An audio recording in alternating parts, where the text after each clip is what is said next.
They rejected it. God's condemnation thus afflicts the disbelievers. This is something that we talked about at noon today, the ego.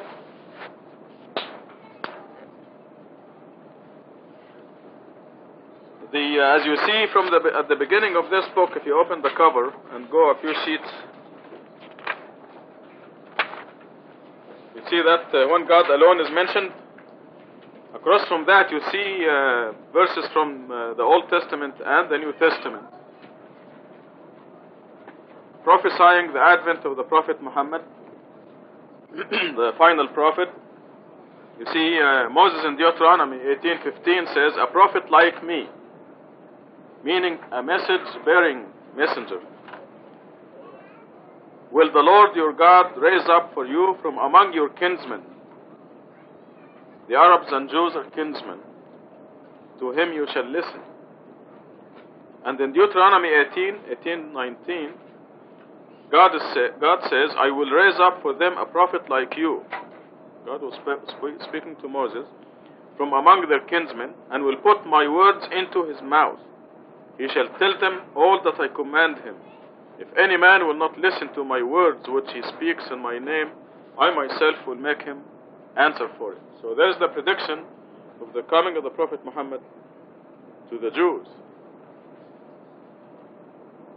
Of course, the Jews also were expecting the Messiah, Jesus. But when he came, they wouldn't acknowledge him. He was a human being like them. In spite of the miracles that he showed them, they failed to recognize him. They called him impostor, a carpenter, not God's messenger. It's just, you've seen today how bad the human being is. And we are the hardcore, egotistic gang among God's creatures. And as you see here, God is saying, "I will put my words in his mouth, to him he shall listen." The Jews were aware of this, as far as the Messiah was concerned, as far as Muhammad was concerned. But it takes killing the ego to sit down and listen to a human being like you and me. And this is what we're exercising now. We're killing our ego in order to be redeemed, knowing that we are listening to God's words in the Quran. We're submitting to God and whatever God does or says. In the New Testament, you see the statement here from John 14:16, 17. "I will ask the Father, and he will give you another paraclete to be with you always, the Spirit of truth." And in John 16:13, "When the Spirit of truth comes to you, he will guide you to all truth and will announce to you the things to come." So the Christians also were given prophecy about the Prophet Muhammad, that when he came, he brought the Quran, a fantastic miracle, and he told them to worship God alone. He told them who Jesus was, but they cannot recognize him. And this is extended to the messenger of the covenant. The Muslims are recipients of the scripture. And God told them in the scripture, the messenger of the covenant will come after all the prophets have delivered their messages. And I'm quoting here Malachi, "Lo, I am sending my messenger to prepare the way before me, and suddenly there will come to the temple the Lord whom you seek, and the messenger of the covenant whom you desire. Yes, he is coming, says the Lord of hosts," which is Rabb al-Alameen in Arabic. "But who will endure the day of his coming? And who can stand when he appears? For he is like the refiner's fire. He will sit purifying and refining." So again, it's the ego here. Who will endure the day of his coming? I mean, how can you tell us that two verses, that the Quran we've known all along had two verses wrong in it? How do you tell us that the Salat prayer we've been doing has been wrong? And as you know, God blessed us, but because we did this gradually, we were doing everything wrong. You and I were doing everything wrong. And it takes killing the ego to give up things that we've been taught by our parents and things that we've been doing for a long time. It takes more courage and more strength to say, I was wrong, I'm going to do the right thing now. I'm going to give up what was wrong, even though my parents taught me that. But this is not the case with the majority of people. And this is what the Muslims are doing today. The Quran clearly says Muhammad was not the last messenger, he's a messenger of the covenant. And I'm not harping on this issue, but just the verse happens to state that in 89. When a scripture came to them from God, confirming what they have, and even though they used to prophesy its advent to the disbelievers, when their own prophecy came to pass, they rejected it. God's condemnation thus afflicts the disbelievers. So this brings out their disbelief, because they claim to be believers, and they claim to believe the Quran, yet when the Quran comes to pass, a Quranic prophecy, they fail to uphold it. These same people who are rejecting the message of the covenant would have rejected the Prophet Muhammad if they existed at the same time.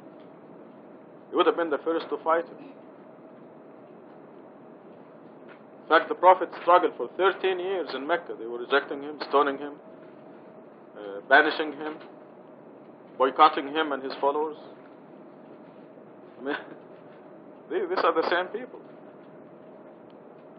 And those big wigs who are meeting in Chicago to preserve the finality of prophethood, they would have been the first people to fight the Prophet Muhammad if they existed in his time. In fact, they are Abu Lahabs, every single one of them. I mean, who was Abu Lahab? Abu Lahab was the religious leader of his time, following the corrupted religion of Abraham, Islam, or submission. And he opposed the Prophet Muhammad, who was telling him, worship God alone. Here is the scripture of this religion. But Abu Lahab fought him. Number 90, miserable indeed is what they sold their souls for, disbelieving in God's revelations, out of sheer resentment that God should bestow His grace upon whomever He chooses from among His servants. Consequently, they incurred wrath upon wrath. Such disbelievers have deserved humiliating retribution. Why did they have to take these verses? This assignment. Anyway, these are quite relevant to what is happening to us these days. Miserable indeed is what they sold their souls for, disbelieving in God's revelations. God tells them a messenger will come after all the prophets, but they disbelieve. It's very clear in the Quran. And this is why they're so dumb in the sense that they don't say anything. They're very quiet. They don't know what to say. This is why they're getting their top leaders to put their heads together, pat each other in the back, and gang together to distort the definition of prophet and messenger. They don't believe God's revelations, out of sheer resentment that God should bestow His grace upon whomever He chooses from among His servants. Where is Douglas? Is Douglas here? Hi, Douglas. Douglas was rooming in a hotel in one of the conferences of the probably social scientists, Muslim social scientists. And this is one of the top leaders of the Muslims in America. Ilyas Bayunis is his name. And he rejected the mathematical miracle of the Quran, this Bayunis. And then the next day, Douglas is going to correct me if I'm wrong. The next day, Douglas realized that he actually knows the miracle and believes in it. So Douglas asked him, you take it from there. Why don't you recognize the miracle? What did he say? I asked him, why didn't he recognize the miracle? And his response was, it didn't come from one of us. It didn't come from one of us Muslim scholars, religious scholars. He said that Rashad didn't have the right faith. He's not one of us. He's not one of us. He's not a religious alim. He's not one ulama. Mullah. So this is exactly what this verse is saying. out of sheer resentment, not because it is not the truth, or because they do not recognize it, or because they don't understand it, but it's simply out of sheer resentment that God should bestow His grace upon whomever He chooses from among His servants. Consequently, they incurred wrath upon wrath. Such disbelievers have deserved humiliating retribution. I want to share with you some other verses related to this.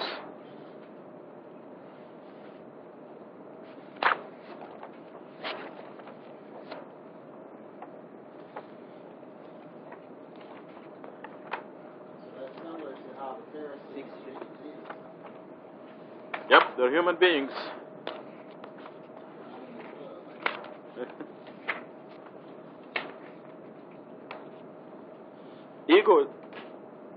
Ego is the big disaster.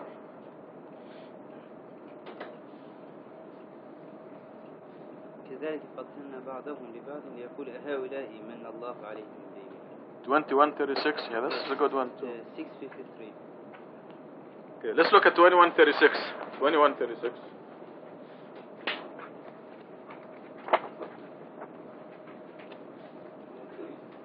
But it is similar to that statement that they told Douglas. Under the subtitle, All Messengers Ridicule. 36. When those who disbelieved see you, they ridicule you. Is this the one who talks about your idols? They totally disregard the message of the Most Gracious. This is not the verse that I wanted to show you, but it's related. 6:53. So there's another one.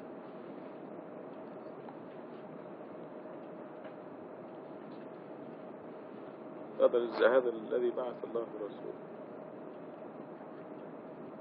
Okay, let's look 25:41. 25:41 must be the one I have in mind. They're very similar words.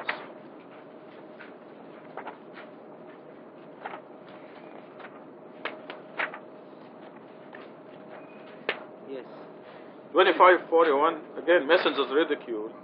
When they saw you, they always ridiculed you. Is this the one chosen by God to be a messenger? He almost diverted us from our gods, if it were not that we steadfastly revered them.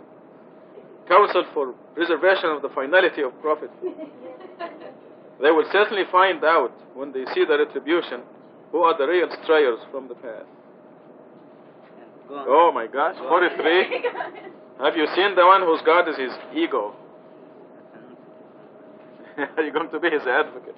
So this is the reason why they cannot accept a human being, and this is exactly why God said, if I sent a human, an angel, God said, even if I sent an angel as a messenger, I will send them in the form of a human being, and I would confuse them as they are confused.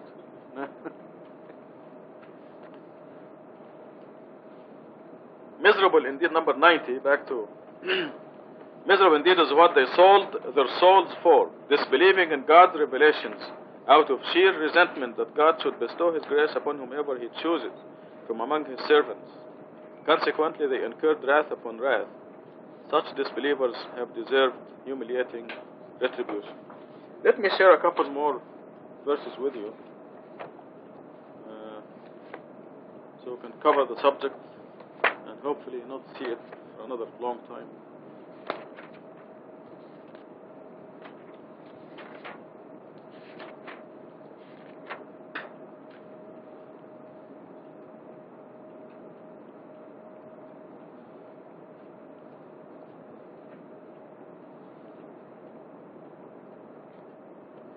Forty-three, 32. Then we'll move on. 43, 32.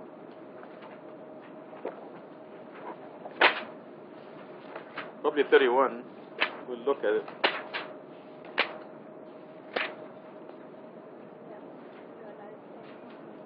Okay, 31. Muhammad ridiculed. They said, if only this Quran was sent down through another man from the two communities, Mecca or Medina, who is prominent. They didn't like the Prophet Muhammad. And these very same people would have done the same thing then. Now 32 says, are they the ones who assign your Lord's mercy? We have assigned their shares in this life, raising some of them above others in ranks, in order to let them serve one another. However, the mercy from your Lord is far better than any material they may hold.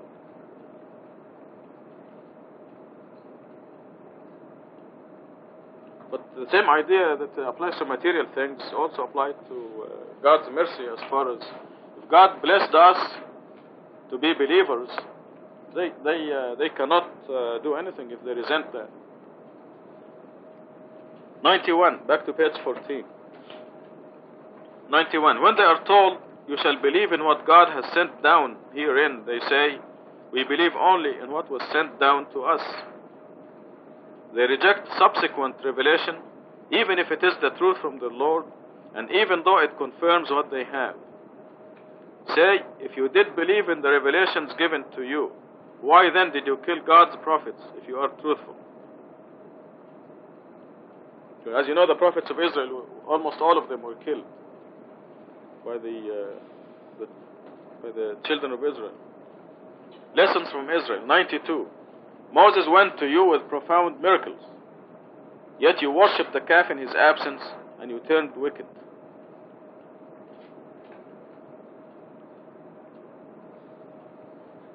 Also, we made a covenant with you as we raised Mount Sinai above you, saying, you shall uphold the commandments we have given you strongly, and listen.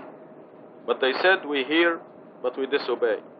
Their hearts became filled with adoration for the calf, due to their disbelief.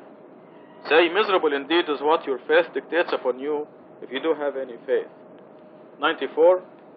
Say, if the abode of the hereafter is really reserved for you at God, to the exclusion of all other people, then you should long for death if you are truthful. They never long for it because of what their hands have sent forth. God is fully aware of the wicked. I want to go back to verse 92. Moses went to you with profound miracles, yet you worshipped the calf in his absence, and you turned wicked. Because this again is a continuation of the khutbah today on how bad the humans are and how fortunate we are. And we must thank God and say Alhamdulillah. Thank Him profusely for guiding us. This will be our prayer, inshallah, in heaven. As you know from the Quran, that we're going to spend eternity saying, thank God for guiding us. I wanted to say this in the khutbah, but I forgot. Do you know how many people believed in Moses after all the miracles? After parting the Red Sea? 120,000 people, they estimate, watched the Red Sea part. Did anybody see a hill of water? Okay, 2 hills of water on the sides. And these people walked between 2 hills of water. And if you saw the movie, it made a very good approximation. The 10 Commandments. Cecil B. DeMille did a good job there. And then, after they crossed, Pharaoh and his army goes behind them, and they drown and die, the enemies, before their eyes. God says in the Quran, before your eyes. They saw this. And many other miracles. So how many people believed at the end? The very end, when they said, they reached the destination, and Moses said, now go into Jerusalem. And they said, there are people there, we don't want to go and fight with them. You and your Lord go and fight, we're going to sit right here. 2 people. Moses, Aaron, and 2 people. That's how bad the humans are. Now, fortunately, Surah 5, verse 23. This is where it tells us just 2 people believed with Moses. Now, I don't want you to be too scared, because this is not applicable, the same principle is applicable to us. And we thank God for it, that God assigned us to this generation.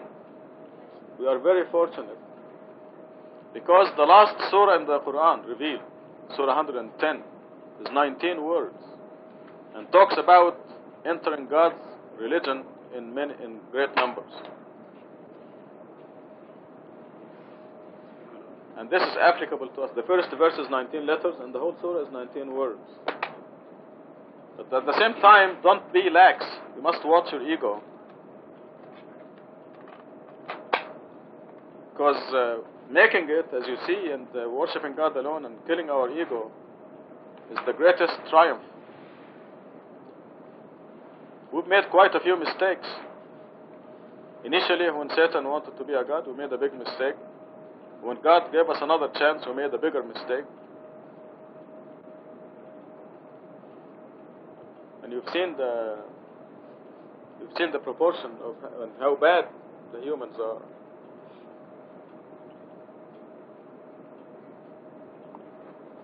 And it's all ego, from Satan's ego to our ego. This is what exiled us from God's kingdom. We're in exile from God's kingdom because of our ego. And if we don't kill this ego, we will continue to be eternally exiled.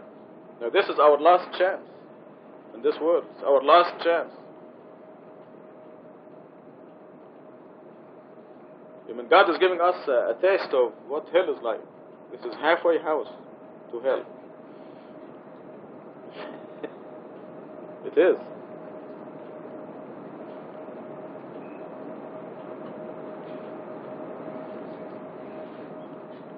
It's amazing how many problems there are in this world that we see. Yes. This is a question. Now about the ego, and wondering if you could explain the difference using your will to suppress Satan and his ideas in your head.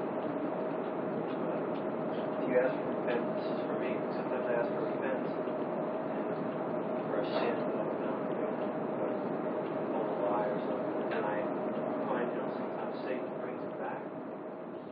This is his job. Yeah. He's doing his job.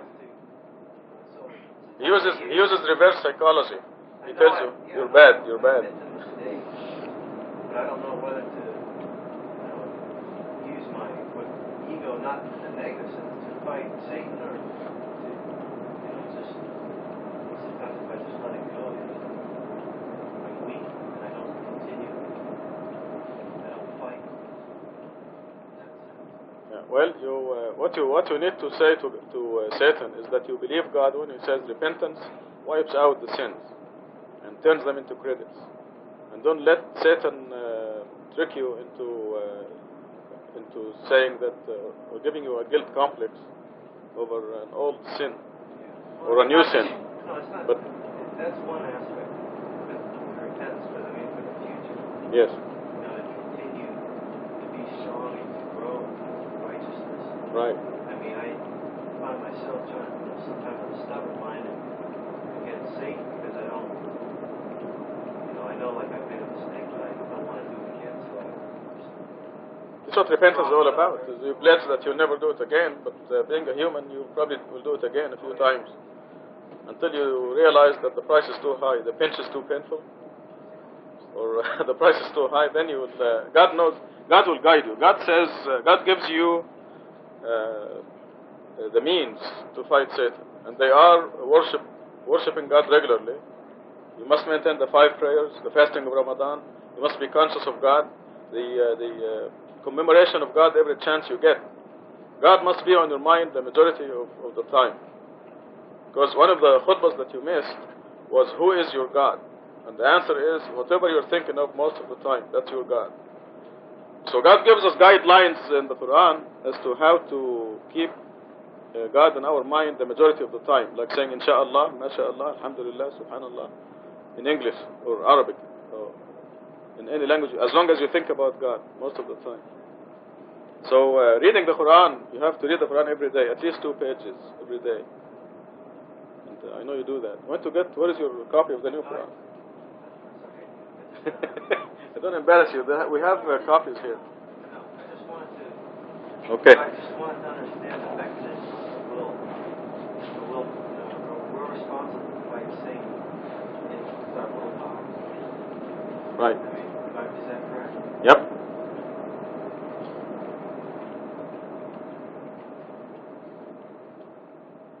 '92 lessons from Israel. We did that. '93. Okay. So we're talking about Moses, and 120,000 out of them, only 2 believed, and the other half of the khutbah today was how fortunate we are in that we are the generation that God showed us the miracle of the Quran based on number 19, and the last surah revealed in the Quran is 19 words, and it applies to our generation. And we thank God for that. Let us read it. 110. Surah 110 is in page what? Because it applies to us.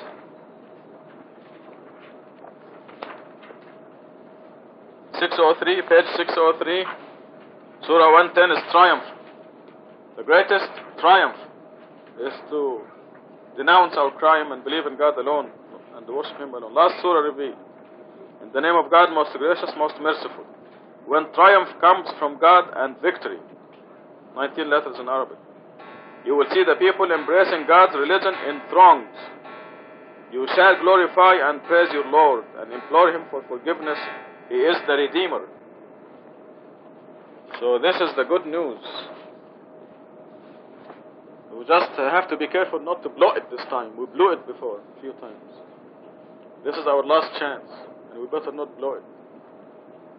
I want to complete the picture for you that ego, like I mentioned in the khutbah today, is not that somebody comes and slaps you in the face and you turn the other cheek. This is not relevant to your spiritual salvation. We talk about ego as far as God is concerned. We must kill our ego, in that we have to do the 5 prayers, and regardless of what the people think. For example, fast a month of Ramadan regardless of what the people think. The people will not put you in heaven or hell. They will not save you. God is the one who will put you in heaven, inshallah. God is the one who will save you. God is the one who controls your kidneys and lungs, controls your health, your happiness. Directly God says that in Surah 54. So God is the one who controls your happiness or misery. وَأَنَّهُ هُوَ أَضْحَكَ وَأَبْكَى. God is, this is Arabic. Very clearly, God controls your happiness. Nothing else. Your friends, your relatives, your parents, your children. Nobody controls your happiness or misery. God is the only one who controls happiness. Therefore, if you are wise or intelligent, you don't care what people say. You worship God and you don't care who blames you for it. One of the descriptions of the believers in the Quran, they don't worry about the blaming of the blamers. لا يخافون في الله لومة لائم. لومة لائم, blaming of the blamer. You don't care about any blame.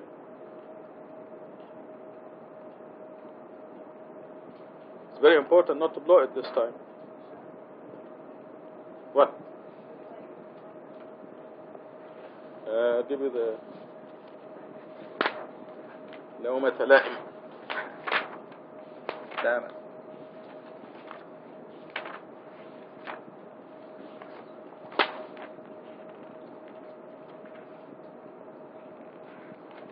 صدفك where to find it.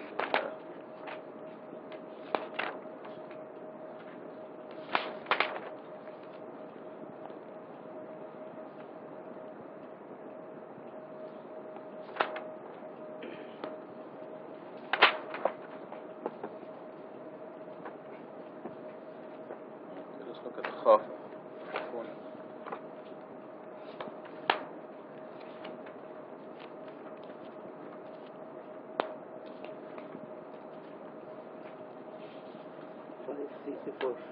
554? How did you do that? 554 يا Martha. Huh? 554 says, O you who believe, if you revert from your religion, God will substitute in your place people whom He loves and they love Him. People who are humble with the believers but stern with the disbelievers, and who strive in the cause of God without fear of any blamer.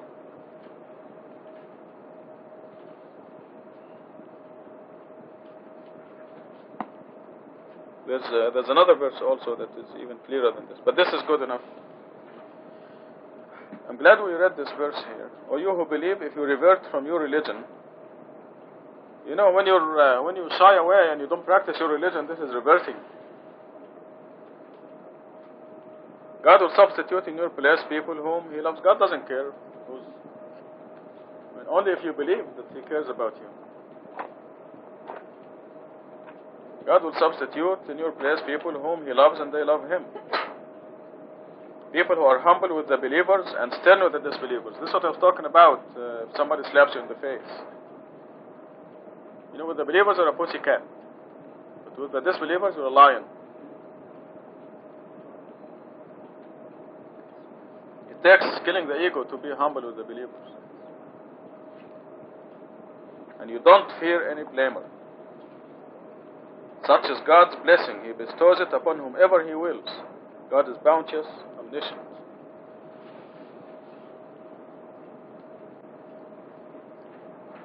Let's go to 97. Gabriel mediates the revelation. Yes, sir.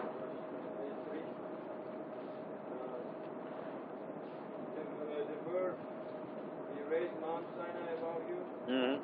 This raised, what's the meaning of that? Is that like physically raise the mountain on top of them like an umbrella. Yep.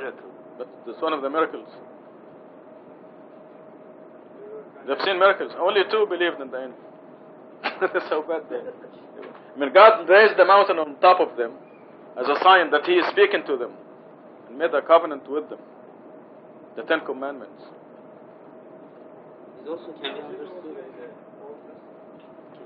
I don't think it is in the Old Testament. Some of the miracles disappeared. Probably they didn't believe it, or they just dropped out for some reason. I don't remember seeing it. What do you want to say? Raising mountain can be in a way that we made mountains that gives you shadow. No. It's just كأنه ظلة, like an umbrella. Oh yes. Yes, we discussed Yes. on this thing. I gave this meaning, like umbrella. Yes. See how difficult it is to believe? Adib is wondering if it is some other raising. No. We were going over the Turkish translation. Yes. He translated right. The umbrella? I didn't. Yes. In another place, God said, I raised the mountain on top of him like an umbrella. See how the umbrella covers you? Like unbelievable. Really. Yes. So it was another thing. Yes. It's a miracle, and it's also like a gun to your head.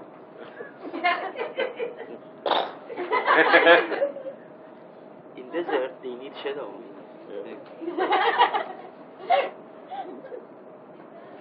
Nine. Pardon? Who?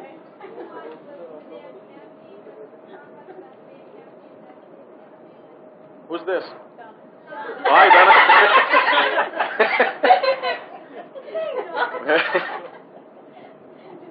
What did you say, Donna? I'm sorry.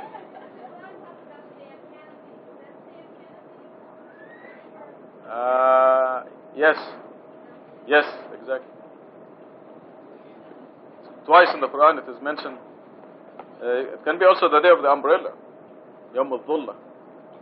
It's a good. Do you have it in Turkish? Dhull? Dhull? Shadow? We say Shamsiya. Shamsi, okay. Yes. 97. Gabriel mediates the revelation. Say, whoever is an enemy of Gabriel should know that he has revealed this into your heart in accordance with God's will, confirming previous scriptures and providing guidance and good news for the believers. If one opposes God, His angels, His messengers, Gabriel and Michael, then God opposes the disbelievers. What a trade. 99. We have sent down to you clear revelations, and only the wicked will reject them. Is it not a fact that whenever they make a covenant, some of them will violate it? Indeed, most of them do not believe. Proof of disbelief. When a messenger from God went to them, confirming what they have, some followers of the scripture disregarded God's scripture behind their backs, as if they never had any scripture. Now, if this is applicable to the Jews, for example, why did God put it here in the Quran?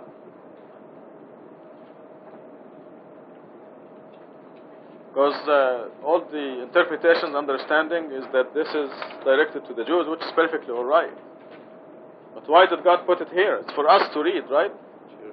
And to learn from this, and because this will be done by so-called Muslims. This is exactly what's happening today. When a messenger from God went to them, confirming what they have, some followers of the scripture, this includes Jews, Christians, and Muslims, disregarded God's scripture behind their backs, as if they never had any scripture.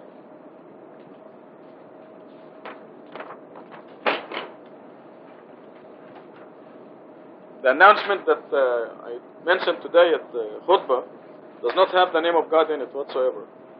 It does not have Insha'Allah. It does not follow the Quran. There is no Quran in it at all. And anyone can look at it. So they completely disregard God's scripture. God tells you, you must say God willing when you say we will do something. And When we wrote about our conference, for example, we said inshallah, we said God willing. Because the Quran dictates that as a commandment. You must say God willing if you're going to talk about the future. And let the people, see, this is where you don't feel the blaming or any blamer. If they're going to laugh at you because you said God willing, let them. I mean, what will happen to you if they laugh at you? They cannot control your happiness or health. So you say it with courage and enthusiasm. Whether it is your boss or your professor. Yes. Right. Yes, exactly. In fact, this is the whole idea. You're delivering a message when you do that. You're reminding the people that there is a God, because they say, wait a minute. You know, he's just saying the guy in the market, I'll come back for the tomatoes, God willing, in 2 hours. And they will just remind them that there is a God. You're doing a job. And you're benefiting your own soul. So they completely disregard the scripture. 102. Witchcraft. They pursued what the devils told them concerning the powers of Solomon. Remember moving the palace from one place to a place, 2,000 miles or some 1,000 miles. Of course, this is one thing that we know about, but there were other powers that the jinns did for Solomon. There were movies made about Solomon, the treasures of Solomon, where they showed some of these superhuman things.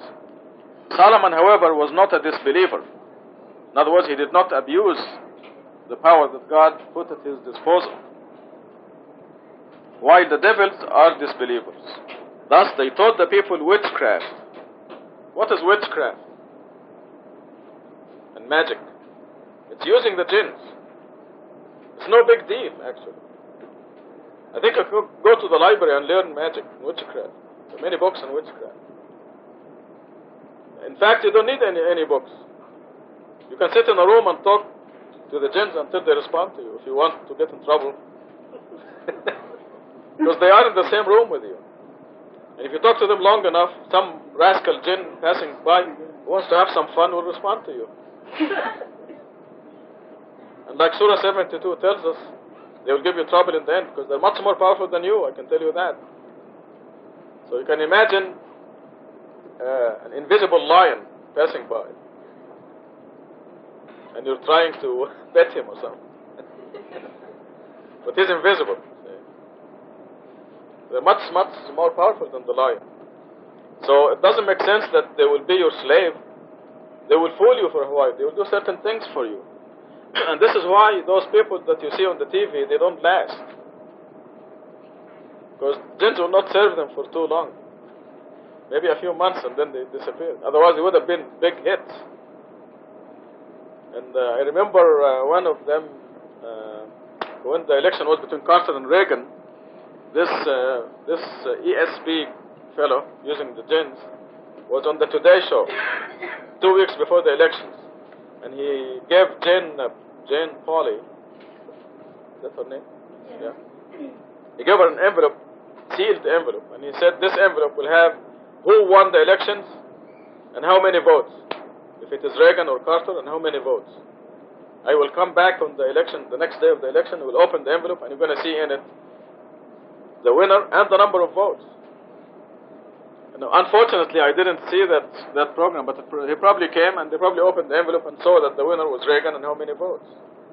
So how did that happen?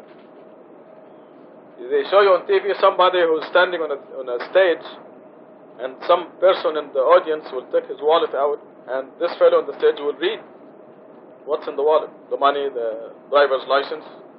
How does he do this? He's using jinns. Now this is fantastic, right? And it should be a show that will last for 10 years. But they don't. Because the jinn will go read the wallet and will come and whisper it in his ears and he will read the thing and everybody will be impressed.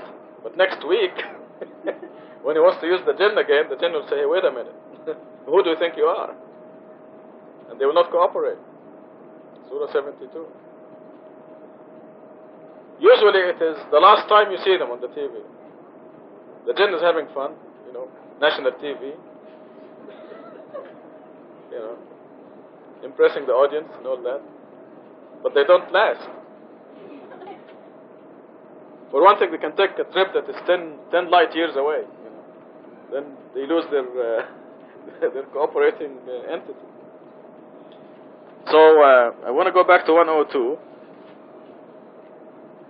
Solomon was not a disbeliever, while the devils are disbelievers. Thus they taught the people witchcraft that was sent down through the two angels of Babel, Harut and Marut. These two did not divulge such knowledge without pointing out that this is a test. You shall not abuse such knowledge. So God actually sent the knowledge to the planet Earth as part of the test to see who's going to use it, who's going to abuse it. And as you know, a lot of people do abuse it. You should come to Egypt, see what they do. But the people used it in such evil schemes as the breaking up of marriages. They can never harm anyone against the will of God. They learn only what hurts them, not what benefits them. And they knew full well that whoever practices such evil will have no share in the hereafter. Miserable indeed is what they sold their souls for, if they only knew. So when you hear about this phenomena in the newspaper, you understand exactly what is happening. 103. Had they believed and led a righteous life, the reward from God would have been far better if they only knew. Twisting the words of supplication. 104. O you who believe, do not say Ra'ina, be our shepherd. You should say Unzurna, watch over us and listen. The disbelievers have incurred a painful retribution. You can generalize this. If there are words that sound like bad words, you don't have to use them. It's better to avoid them. So this doesn't apply to people who do not speak Arabic, but it will apply as a general rule. I was talking to somebody the other day about, I was talking to Robert actually, about university degrees and so on, and I repeated the word BS a lot. But this word BS sounds like a bad word in the general language. So, you can get a BS by doing this and that and studying this and that. It means a bachelor's degree. But BS has other meanings. So it is better to avoid using those words. But it's actually what it is. Because, I mean... Yeah, tell us about it, Cisco. Because people could be graduating in science and they could run a business. Or it could be the opposite way. It could be graduating business and going, working as a lab technician. Yes, exactly. Which is BS. It's a bunch of BS.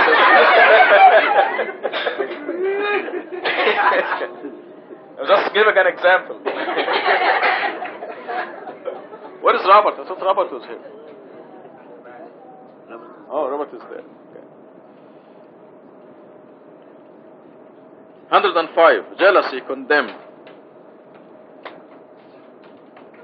Neither the disbelievers among the followers of the scripture, like Bayunus, nor the idol worshippers, wish to see any blessings come your way from your Lord. However, God showers His blessings upon whomever He chooses. God possesses infinite grace.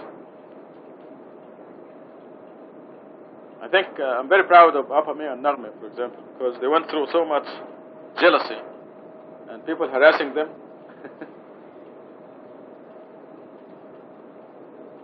About going to Masjid Tucson, but they steadfastly persevered. And this is why they're in for lots of rewards, inshallah. Hey, Narme, how come every time I call Adib's house, you answer the phone? I mean, your sister is married now. MashaAllah. I love it though, it's beautiful. Is that right?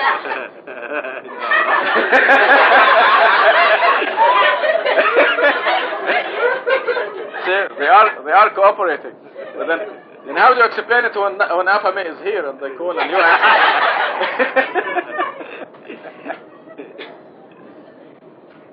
Well, as long as you don't keep Edip on the couch outside in the living room, it's okay. 106.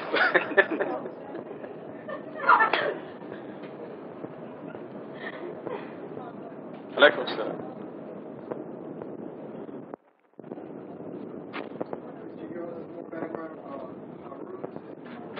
Yes.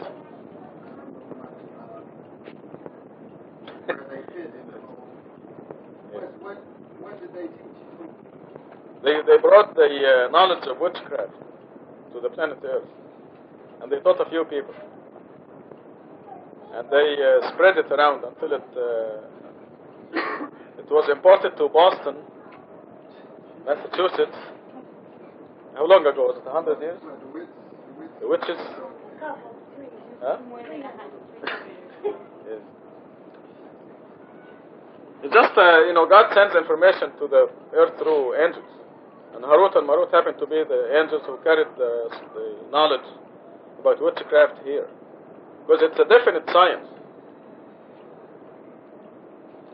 I mean, you have to stand somewhere and draw a triangle and throw some chicken that will lure. Tell me. Some patients, not a lot of, some patients in psychiatric facilities have called upon jinn.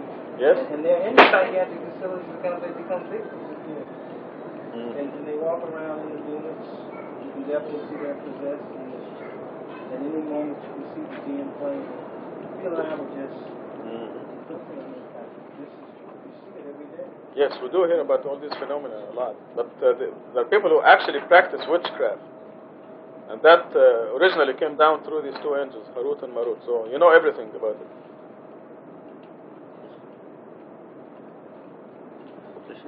Yes. Something was wrong. Oh my goodness.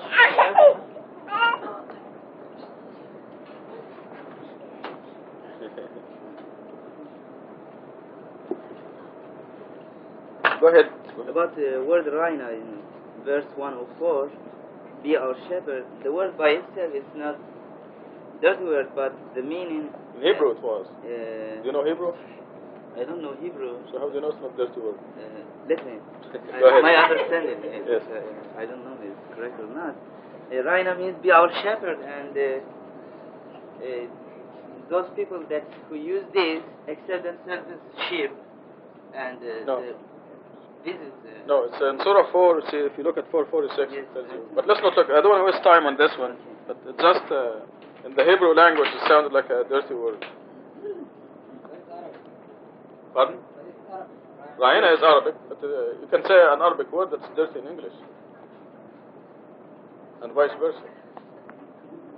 Yes.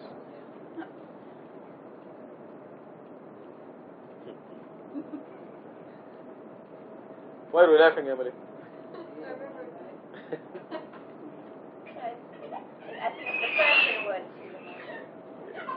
Yes, Naomi. Yes, I remember your incident with Ihsan. Yes. Naomi. I didn't know.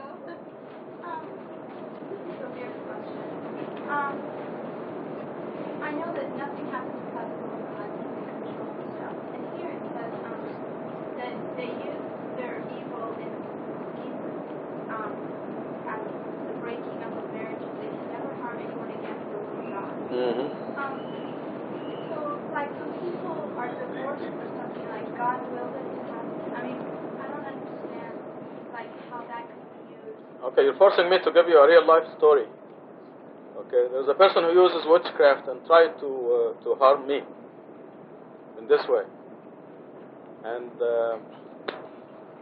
the jinn that was supposed to come and hurt me came here, and we all have guards, angels. And this was against the will of God. So the angels told the jinn, "What are you here for?" He said, "We're here to hit Rashad." He said, "Okay, you go back and you hit the person who sent you." And the jinn did, and sure enough, that person called on the machine here, and she was almost dying. So it backfired on her. But this is an example of they cannot harm anyone against the will of God. Did that confuse you more? Okay. This person practiced witchcraft from from a country that is famous for witchcraft. And she was trying to stop me. So she practiced witchcraft on me. But what happened was that the jinn that was supposed to carry out that, since it is against God's will, I didn't deserve it, I didn't do anything wrong at that day, on that day, the jinn was sent back and did that thing to that person. And she almost died. And we have a few witnesses. Now, are we talking about real witchcraft? This is real witchcraft. I'm telling you, she almost died. She was paralyzed. What country? Haiti? Haiti? No. Haiti is full of voodoo. And voodoo, for example, is that real? Is voodoo real? It is real. And it is jinn. When you make a doll that looks like Muhtasham, you know, and you get a pin, and the jinn, what the jinn does, now the jinns, as you know, are very fast. They see that you're pulling his ear, for example, so they go and pull his ear. This is the mechanism of it. It's real. I mean, this is what the Quran is teaching us. Yes. So, if two people get divorced, is that the will of God? I mean, Well, everything ultimately is the will of God. Okay, but I want you to understand this: that bad things are from us, good things are from God. For example, I used the example of the fire. If you turn the stove on, it is God's law that if you put your finger in the fire, it will hurt, right? It's God's law. So it is the will of God that if you put your finger in the fire, it will hurt.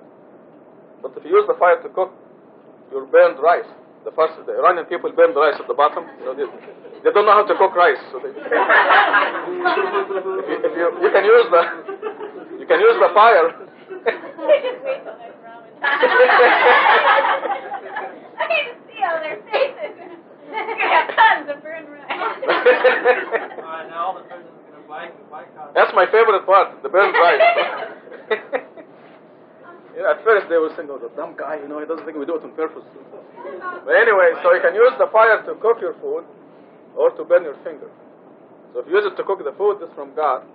If you burn your finger, it's from you, because you decided to put your finger in the fire. But not every people who are divorced are because of witchcraft. However, you do use witchcraft for this.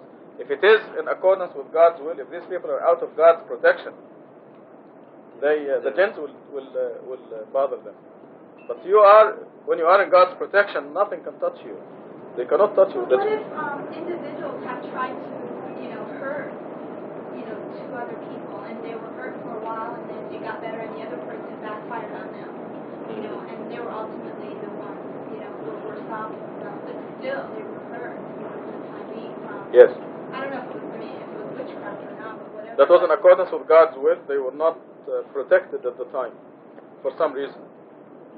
But this day, they can repent anytime. They can join God's protection anytime. Then the jinns who are bothering them will not be able to do anything anymore. When you are in God's kingdom, nothing can touch you. This is the message that we've been living it. We've been living it for 11, 12 years now here. So our confidence is increasing. It is now absolute. When God tells you, I guarantee you perfect happiness, perfect health, perfect wealth, God means it and He does it. So using the jinns, remember the angels who are guarding you are much stronger. But if you're out of God's protection, if the person is bad and is against God and an idol worshipper, the angels who are guarding him hate him. So when a jinn comes to slap him in the face, they say, yeah, be my guest. This is what the mechanism is of being out of God's protection. Right. They are not protected if they are not strong believers at the time. It is most people are out of God's protection. Let's face it. And it takes discipline, strength, and worshiping God, practicing, in order to be protected. Remember the verses in Surah 41. Let me give you the conditions of being in God's protection. Page 480, verse 30. It says, those who say our Lord is God. Okay, we say our Lord is God alone. But that's not all. Then lead a righteous life. So it takes discipline and work. Worshipping God, the 5 daily prayers. In fact, when you miss a prayer, you're out of God's protection, even though you're a believer. When you miss a prayer, you're out of God's protection. But God puts limits, though, on how much you pay, how hard the pinch is. We learn this very well from the Old Testament and the Quran, that God puts limits on the jinns, Satan, your enemies, so that you don't get more of a pinch than you deserve. So when you miss a prayer, you get a pinch. This is how we come to realize that God runs the world, controls everything. About the witchcraft, isn't it? When you give credit to like stuff like the evil eye, I mean, I've seen cases where people actually held babies over burning incense because the evil eye would. This is all over the Middle East, yes. I mean, this is you just worship God, you go to God, you don't keep free. I mean, to me, that's kind of like witchcraft, because you're giving the jinns the credit and everything, and you're not going to God. You're absolutely right, and he knows that too. Oh, yeah, he knows, but his family. I thought they were crazy. As the baby was infant, I'm like grabbing the baby. I'm like, what are you doing? And they go, no, people are away. Like, really? Right. Stop. Yeah. It's funny how this is all over the world, they believe that. They have all kinds of strange things. Yeah, just the smoke is going to... It has to be 7 times. Did you count? I took the shit away. I'm sure they did it 7 times anyway. Then they took the baby. That was the grandchild. Okay, the ultimate miracle, the Quran's mathematical code, 106. When we abrogate any miracle or cause it to be forgotten, we bring a better miracle, or at least an equal one. Do you not know that God is omnipotent? Do you not know that God possesses the kingship of the heavens and the earth, and you have none besides God as your Lord and Master? Do you wish to demand of your messenger what was demanded of Moses before? Anyone who substitutes disbelief for belief has truly strayed off the right path. Do you not know that God is omnipotent? I mean, this miracle, this mathematical miracle, this long sheet on the wall over there, which is a very tiny fraction of the miracle, is just too awesome for words. And it's a very simple thing, but it teaches that God is omnipotent.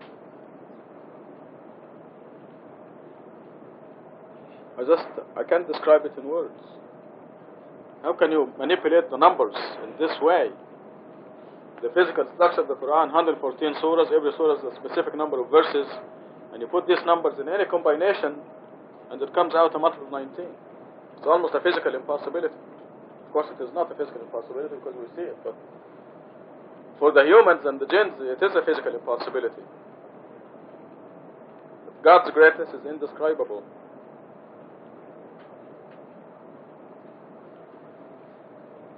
And God is telling us that those miracles of Moses and Jesus are nothing. God can bring better miracles. 109. Many followers of the scripture actually wish to revert to you now that you have believed into disbelievers.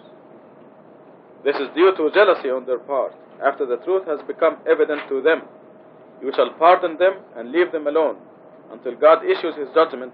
God is omnipotent. Those idol-worshipping Sunnis, for example, they would rather see you a Christian or a Jew or an atheist than what you are now, a believer. They would rather see you disbelieve. And this was reflected very clearly when at the meeting in Los Angeles, when this guy gave a lecture saying that the Quran was hallucinations of Muhammad. And they stood up and they gave the evidence that the Quran is from God. Who did they attack? They're actually the same people who are meeting in Chicago next week. They attacked me, they didn't attack the other guy who said the Quran is hallucination. They attacked the guy who says the Quran is from God. They would rather see me say the Quran is hallucination of Muhammad. So the Quran is really accurate in describing them. 110. This is a commandment to you and me. You shall observe the contact prayer, salat, and give the obligatory charity, zakat. Any good you send forth on behalf of your souls will end up in your, what is it, PRA, post-retirement account. You will find it at God. God is seer of everything you do. Now I know for a fact that it takes time to do the contact prayers, all 5 of them. But be sure you move forward. You always move forward. For example, if you may start by doing the morning prayer, especially the young people. You may start by doing the morning prayer only. But be sure that you move forward, not backward. So next time you do the morning and the night prayer. That's 2 of them for a while, for a few months maybe. And don't be discouraged that you cannot do the others. Then you do the morning, the night, and the noon. As long as you keep growing, you'll do all right. But don't hear this commandment and ignore it. You shall observe the contact prayer, salat, and give the obligatory charity, zakat. You can't keep ignoring it. This is God ordering you to do this. The 5 prayers. This is really the minimum that we can do. And it helps you a lot. You come a long way towards having God as your God. Just the 5 prayers. And you come a long way. And as I mentioned repeatedly before, God wants the strong and the disciplined in His kingdom. He does not want the lazy ones. God wants the strong and the disciplined who can do the 5 prayers. You must force your body to do the 5 prayers every day. If you're not doing them, you're not being fair to yourself. You're suffering too much, unnecessarily. Because everything will be straightened in your life if you do the 5 prayers. And you must be hard on yourself. Put your quote-unquote self on trial. And tell yourself you are bad. Self. You must do the 5 prayers. Why don't you do the 5 prayers? You must keep after yourself until you carry out this commandment, 110. But don't let Satan discourage you, as I said. Just as long as you move forward. You shall observe the contact prayer, salat, and give the obligatory charity, zakat. And this is, the rest of the verse tells us that this is what you're depositing in your PRA. This is what you benefit now. You receive interest now. Fringe benefits. Any good you send forth on behalf of your souls, you will find it at God. God is here of everything you do. 111. They said no one will enter paradise unless he is Jewish or Christian. Such is wishful thinking on their part. Say, show us your proof if you are truthful. And the Muslims, so-called Muslims, fall in the same trap. You say the Jews and the Christians will not go to heaven. Well, the Quran tells us otherwise. It says anyone who worships God alone will make it to heaven.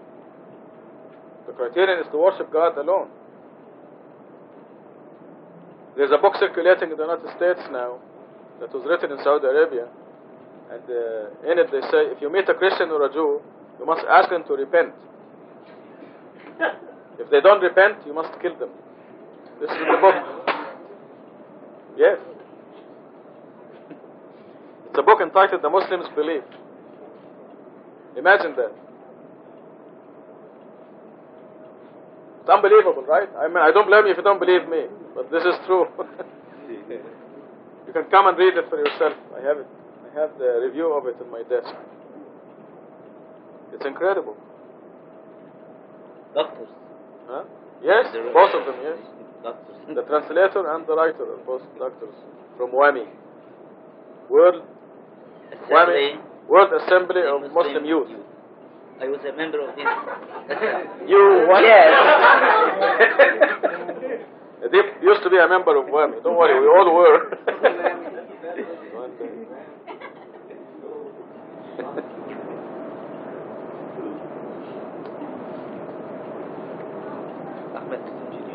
Yes, of course. He was the first president of. Yes. Yes, I know him very well. 112. Indeed, here's the answer. Those who devote themselves absolutely to God And it doesn't tell you if it's a Hindu or a Buddhist or a Muslim or what. Those who devote themselves absolutely to God alone while leading a righteous life will receive the recompense from their Lord. They have nothing to fear, nor will they grieve. This is similar to the verse 62 that names names. It says the Jews, the Christian, the converts, the Muslims, any of them who devotes themselves absolutely to God and lead a righteous life, they will receive the recompense from the Lord. They have nothing to fear, nor will they grieve. The advantage that you have over the Jew or the Christian is that they lost the contact prayer. You have the contact prayer. You have the complete message from God, and you have the complete practices. Nothing was lost. So the difference is that it's like a person who's going to Boulder, Colorado without a map, and a person who's going with a map. You have a map.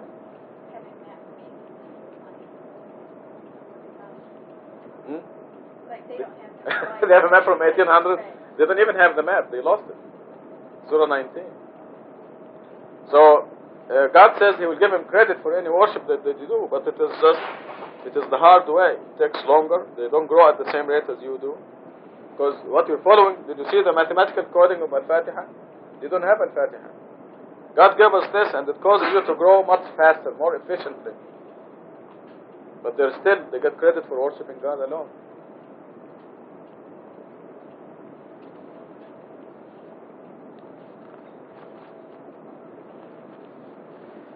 $113. The Jews said the Christians have no basis. Well, the Christians said the Jews have no basis, although they both read the scripture, not the same scripture. Both of them read the scripture. Those who possess knowledge, no knowledge, have uttered the same kind of utterances. God will judge them all on the day of resurrection regarding their disputes. What does this say? It says the Jews said the Christians have no basis, and the Christians say the Jews have no basis, even though both read the scripture. So God is saying that you can reach God through either way. As long as you or they worship God alone, devote yourself to God alone, and lead a righteous life. Did you say something? I said those who possess no knowledge have uttered the same kind of utterance. It's just Muslims today. Yes, exactly.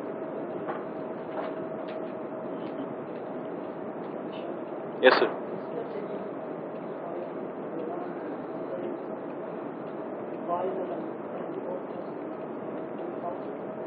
Yes, a few. Yes. Quite a few. In fact, we passed maybe coming up, and we passed a couple of them.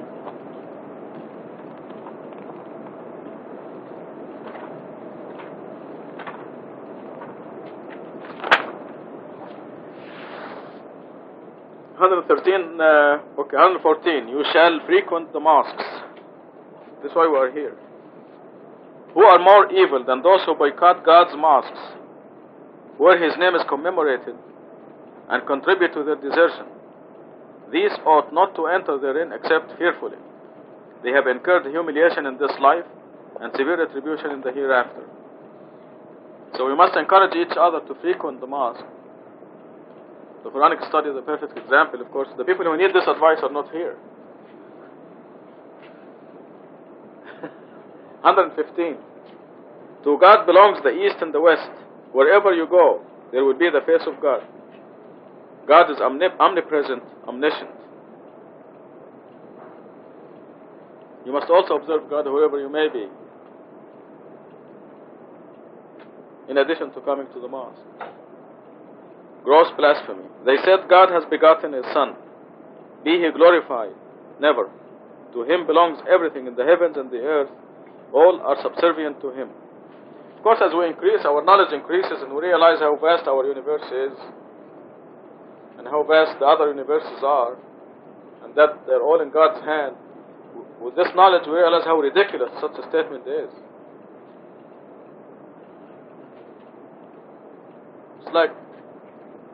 It's not even like that, but it's like saying you're the father of a virus. Here's your son. Go find an electronic microscope to see him.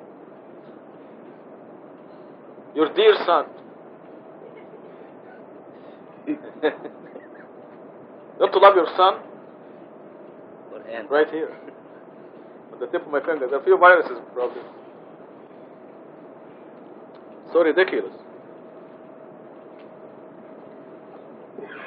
117. He is the initiator of the heavens and the earth.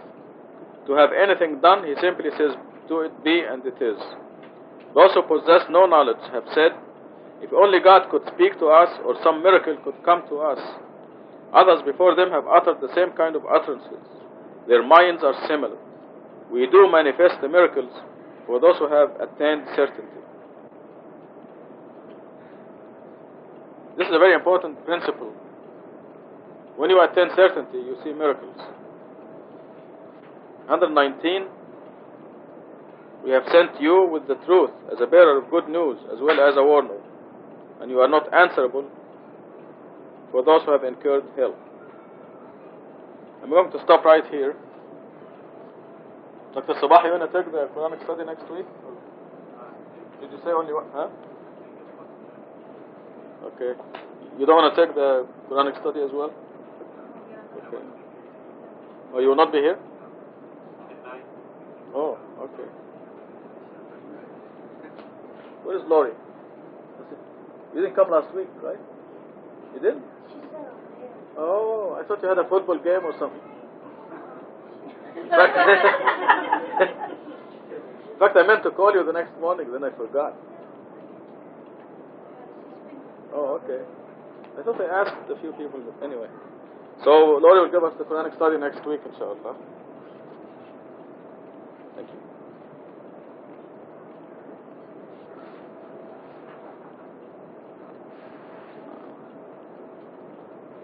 Are there any questions before we close this study? It's okay. Any general questions? Yes.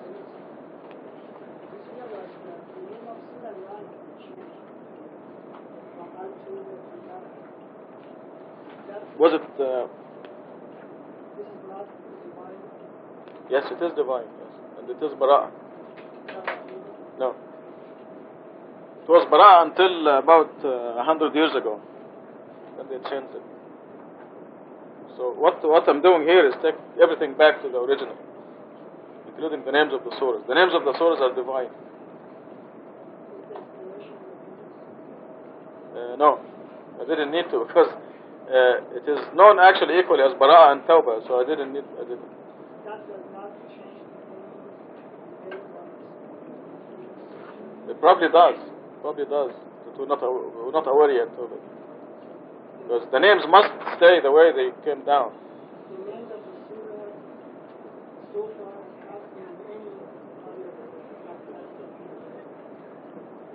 Let me see. The numbers of the surahs, yes. But the names... I have some significant news, but it's not full about the surah. There are some surahs that the name of the surah related with some very interesting Yes. news. I'm sure there are. I'm sure there will be, because everything in the Quran is mathematically coded. So far, we don't have anything established yet. But this surah, according to also traditional knowledge, also has two names. It says Tawbah or Bara'ah. Some people use Bara'ah. There's also Bara'ah. Yes, it is well known as Bara'ah and Tawbah, but Tawbah is the strange name, is the foreign name. In fact, I see it here. We should have changed that in the Arabic. Sorry about that. Yes. The next edition, I will change this Arabic name also to Bara'ah.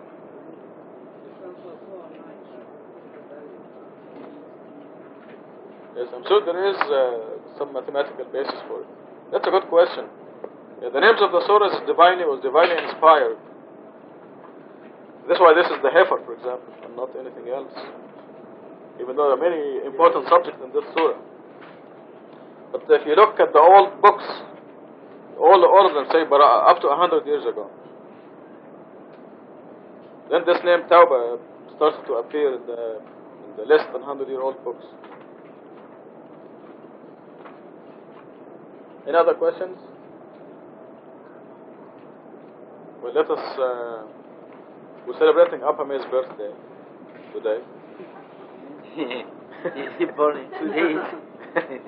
Well, her birthday was in the middle of the week, so she gets 2 Fatihas.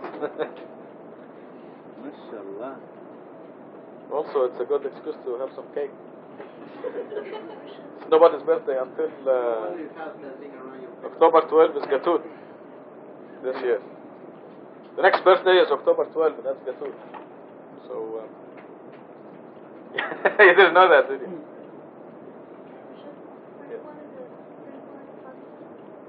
Yes? Yes. You wanted for what? I forgot. For his trip, his camping. Oh. Very good. Yeah. Okay, let's read the Fatiha for Frank's trip. May he have a good one. And the Fatiha for Afa May, that may God give her a very happy year coming up. And maybe a little one at the end of that year.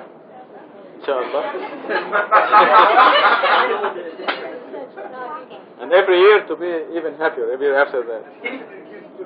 Al-Fatiha. Bismillah ar-Rahman ar-Rahim. Alhamdulillah Rabbil Alameen. Ar-Rahman ar-Rahim. مالك يوم الدين إياك نعبد وإياك نستعين اهدنا الصراط المستقيم صراط الذين أنعمت عليهم غير المغضوب عليهم ولا الضالين. Congratulations, God bless you. Very fortunate people. ما شاء الله.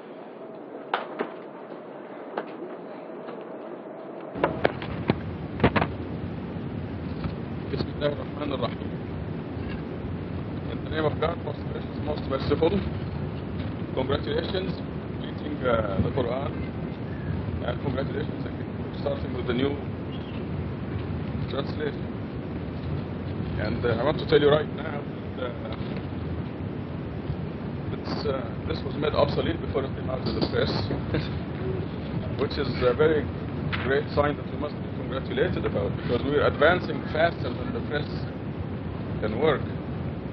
For example, you've seen the title page down this, Islamic Productions Tucson. The next edition, the United Submitters International Tucson, for example, just to give you an idea why this was obsolete before it came out of the press. And throughout the translation, Islam will be submission, and Muslim will be submitter, and the translation will be universalized. It is not appropriate, this word production is not appropriate. Because Islam is Arabic, production is English. In Arabic we call the Christian person Nusrani. But when you say Christian productions, we don't say Nusrani productions. We say Christian productions. The whole thing is English. Also, this is a stage. You can see that God wants to put the whole world to test. When the miracle of the Quran appeared first, the title was The Perpetual Miracle of Muhammad. It was in Arabic, Mu'jizat Muhammad al-Khalid. And it was distributed as such. They still have the labels as such. But the Arabs and the traditional Muslims still could not understand the miracle. So it is not the current excuse that Rashad Khalifa has gone crazy, or whatever excuses they use, are not true, are not accepted. They don't, even if they say, we don't accept this miracle of the Quran because Rashad Khalifa is crazy. You cannot do that. Because initially, the miracle was titled The Miracle of Muhammad, the Perpetual Miracle of Muhammad, which is true, because it came through the Prophet Muhammad. God sent it to the world through the Prophet in the Quran, and was there the whole time. And still the Arabs, as you see from the last issue, mainly the Arabs could not understand it, were not permitted to understand. And then it progressed, God willed that it progresses, and it became universalized, it became just absolute, the miracle there, and it didn't matter how they accept it or not. Same with the first translation and with this translation. They cannot say this is not, they can look on the spine of the book, and it says Islamic productions here, and it says the only religion acceptable to God is Islam.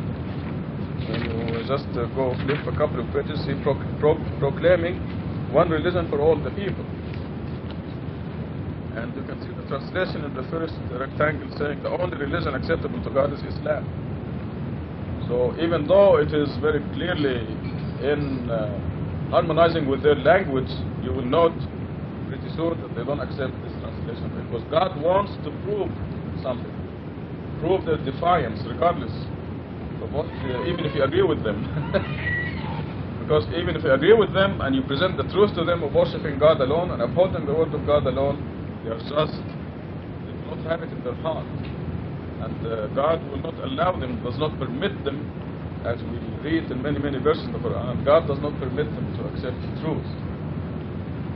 In Surah 43, we're told that on the day of judgment they will say to the guardian of hell, let your Lord finish us off. And the guardian of hell, the angel of hell, will tell them, no, you're going to stay like this forever. We have brought the truth to you, we have presented the truth to you, but most of you hate the truth, which is true. They really hate the truth.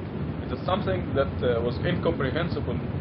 How can people hate the truth? But it is. It happens. They demonstrate it continuously. They hate the truth, and they will hate anything to do with God, or anything to do with the truth, and they want to stay away from it as far as possible. And this is documented in the Quran. So this is why I'm just trying to explain to you why this was obsolete before it came out of the press. It's also every step of this book, every step was guided by God, and we had many, many signs that we'll be talking about in the future from now on. But I want to share with you the last sign about this book. I was supposed to pick it up from the press on the 18th, Friday the 18th, which is the last day of the week. And this was done 50 days before that time. We submitted the originals, and they put the schedule, and it was scheduled to be released on the 18th, which is the end of the week. On the 17th, when I called, I said, okay, I'm coming to pick it up. They were very apologetic, and they said they will work the weekend because the book will be finished on the 19th, which is a Saturday. So this is another quite a sign, because there are so many departments. As you see from the book, it's a big printer. It is the same printer that prints books for the University of Arizona Press and to some of the most famous universities around the country. And there have many departments, and every department has its own problems and delays and so on. But the book was finished on the 19th. And on the 19th, I was in Washington, D.C., and I was driving with Ahsan. I just decided to be a tourist.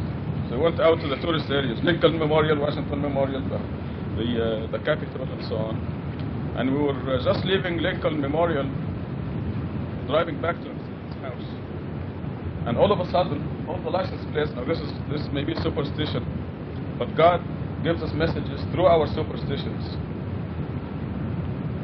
I want you to know this too. From my experience, and probably you all had these experiences. If you're superstitious, for example, that if you wake up in the morning and see a butterfly standing in the northwest corner of your house, in the roof, this means you'll have a good day.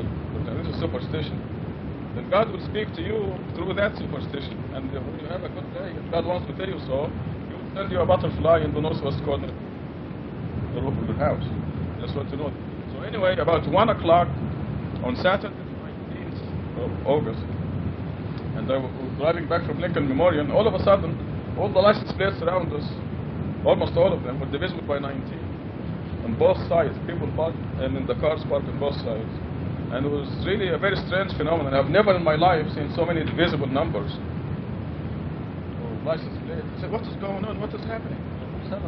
What is this? And then we came to a street that is only about 6 or 7 blocks from Ahsan's house, called Reed.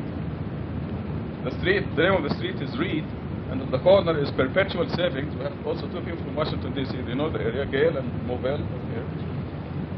Perpetual Savings on Reed Street, and the first car in front of us that we're going to turn left is number 114. I said, this is it, the book is being finished now, so I'm going to check with the press. I said, this is it, must be that the book is being finished now.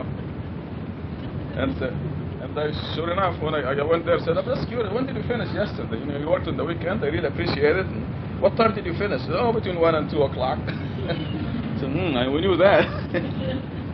So that was the last sign. So anyway, every step of this, when you find any typing errors or anything, you can be sure that they are designed by God. Because God creates loopholes for the disbelievers to insist on going to hell. And so every step of this book was designed by God. And this fits in with Adib's khutbah today, by the way. If you find any already, Emily found a minor mistake where I forgot to put the Arabic word next to it. So all these things are guided by God. I think it is at the beginning of Surah 7. I wanted the first verse I wanted to look at in the New Translation is in Surah 7 at the beginning, I think, or 6 or 7. I'm going to find out exactly the Surah and the verse number. Give me just a second and find it right here. Surah 6 verse 9. Okay, let's read it together. Surah 6 verse 9.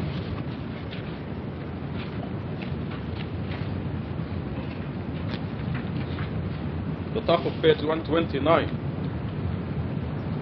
Subtitle is Requirements of the Test.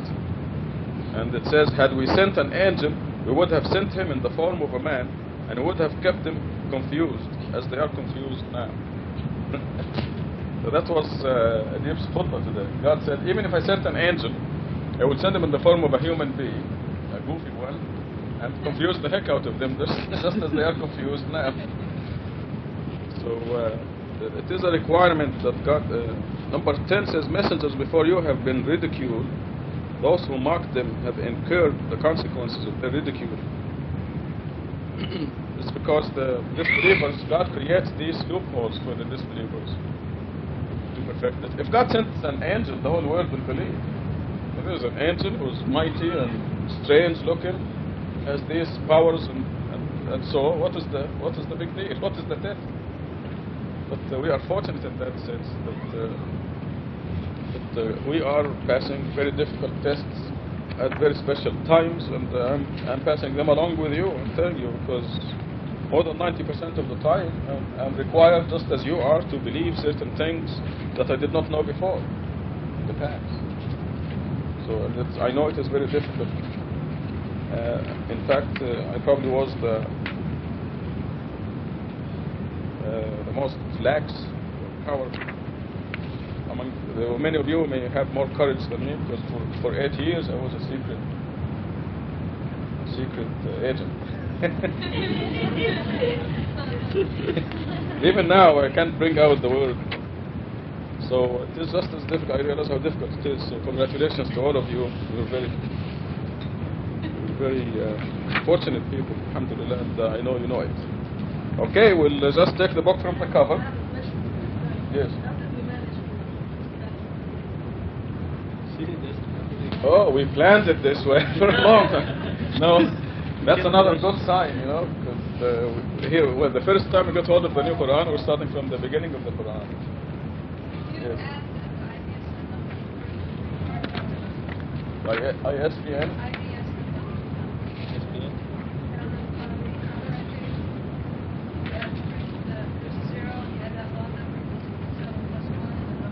Oh yeah, I see. Wow. Did you tell me this before?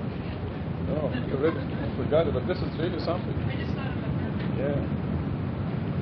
The ISBN number, this stands for International Standard Book Number. And it is a unique number that no other book in the world has it. So I guess if you add 934894 plus 57 plus 1, you get the divisible number. We didn't plan it, we didn't design it this way. Okay.